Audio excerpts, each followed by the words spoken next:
Hi YouTube family, it's Jessica. Welcome back to my channel. I am going to show you how I start my plants, and I am about 2 weeks late getting these started, so I hope they're big enough when it comes to planting season. I think they will be fine, because it really doesn't matter how, I mean, you could put seedlings out that are, this tall, but these will be pretty decent size when I set them out. They'll be like probably equivalent to what you get at Walmart or any other greenhouse, unless you get like 2-foot tall ones, which last year I had some that were 2 foot tall. I started them under the artificial light in January because I wanted to see how big they would get, and then if I could do them in like a solo cup that size. They did okay. But the stems were still kind of small, and I do keep a fan on mine, which helps tremendously, and I would not do them without a fan. You don't have to have the setup that I have. I will show you after we get these planted. I will show you the setup that I have. I have a grow tent in my basement, and in the grow tent I have a table, and I have lights above the table, grow lights, and below the table I have grow lights because that thing was completely full last year, and I'm limited. I don't have like a lot of shelving or anything to put in there. If I had shelving, I could probably start even more plants, but right now it's just one of those like yard sale tables or craft tables or whatever I have. But the variety I'm going to start today for you and is Mr. Stripey. I know it's not focusing, but this is from the Heirloom Seed Guy, and it's Heirloom Seed Guy. And he used to have a website, but he no longer has that website. He just strictly sells on eBay. And I've been getting his seeds for, this is the 4th season now, and his seeds are very good quality. I think I have probably 100% germination from him. I start these were used last year for poblano seeds. I'm going to do my tomatoes in here, the Mr. Stripeys, and what I do is I put a little bit of soil in here. I press it down a little bit, just enough to get the air pockets out, and I leave a little bit of room on top so I can put more dirt on the top. And I'll just sprinkle my seeds in here, and then I will take dirt and just sprinkle it on top then. And then I'll give it a little bit of water, and I'll set it on the heat mat. And once they get a couple inches tall, we'll separate them out, and I'll just grow them in solo cups like this. The soil that I use, actually I use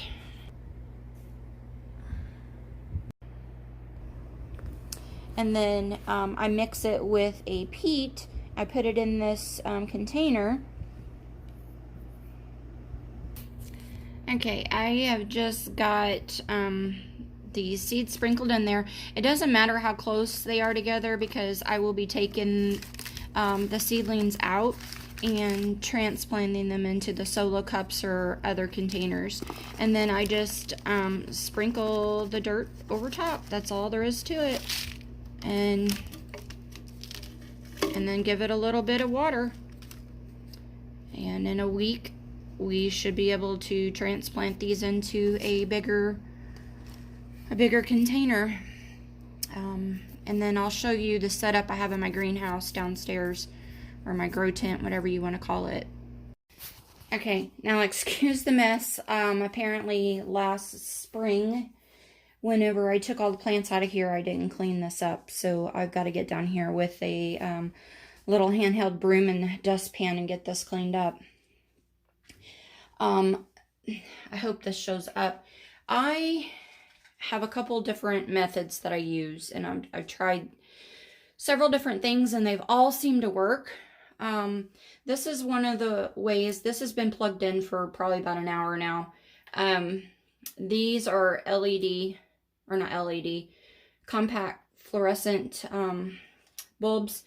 They are 6500K, so it is equivalent, more like sunlight, they say. I'm not an expert on that, and I'm sure somebody's just gonna bash me over that, but we take the light fixture things that screw in, and we use the heat lamp outlet and take off the dome. And so there's like several of these. It's called a UFO light, basically, creating it. And this illuminates, I'll step back here. This illuminates pretty much this whole area. But I do have this one. This one still has the dome on it. And this is a full spectrum grow light. I don't have this one on. This light here is my favorite. Plants do really well with it. I just have a Mod Podge of everything. And then underneath this table, I have the shop light with a grow light bulb, with a fluorescent grow light bulb in it. And then I've also bought like the ones that are just grow lights, to plug in some of these too. And then I have a fan mounted up here. I don't have it on right now. And that's just to blow on all the seedlings that are on this table to strengthen the stems, because it's important that you have air movement on them. That gives you healthier, stronger plants when they do go outside. And then I have a little one that's like a USB that I put on the floor down there, and it blows on the ones that I have down there. I really would like to have 2 of this size. This produces a lot of wind for them. But basically, yeah, that's all I do. And as you see, it is a really big mess. I've got dirt spilled everywhere, and I've got my tie-ups that I had from the tomato plants last year, and this is just all the miscellaneous junk. There's some fertilizers down there that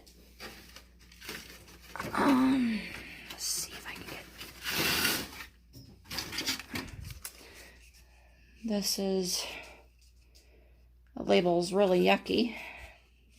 Gets all that water on it and dirt and whatnot. But I can't. Aged Organics, that's what that is. I couldn't remember the name. Aged Organics, this is really good quality stuff. And then another fertilizer I like to use is Fox Farms. It is a really good fertilizer. It's expensive, but you know, you don't need a lot. You just mix that little bit in, and it has the instructions on how to mix it. You just mix that in with your water, and you just water your plants as you would. And there's a feed schedule that comes with it and everything, just to give you recommendations. But here's another light that I had put together so you can see it a little bit better. It's getting hard to find these fluorescents because they're phasing them out. I've had these for 6 years now, and they're still going. In the beginning, I leave them on 24 hours until the plants start to come up. And the reason I do that is because it generates the heat. I do have the heat mat, which I think is essential because you really need it to get your plants good and going. I just have the one. I would like to get a couple more. That way I could just line the whole table with it, and that produces heat in here. But you don't have to have a big grow tent like I do. I got a good deal on this tent, so I went ahead and bought it. That way if I ever, you know, can't get up and down, I could put it in upstairs and don't have a greenhouse outside. I can just grow in this a full-time basis, and it would work. I could do that. But if you want to try growing some plants indoors, what you can do is get you a big box. Like a refrigerator box or a washing machine box and cut you like a little door in it and line it with foil. And the reason the foil is because you need the reflective surface so your plants get light from all directions, not just the top or the side, or it just maximizes the amount of UV light that your plants are getting.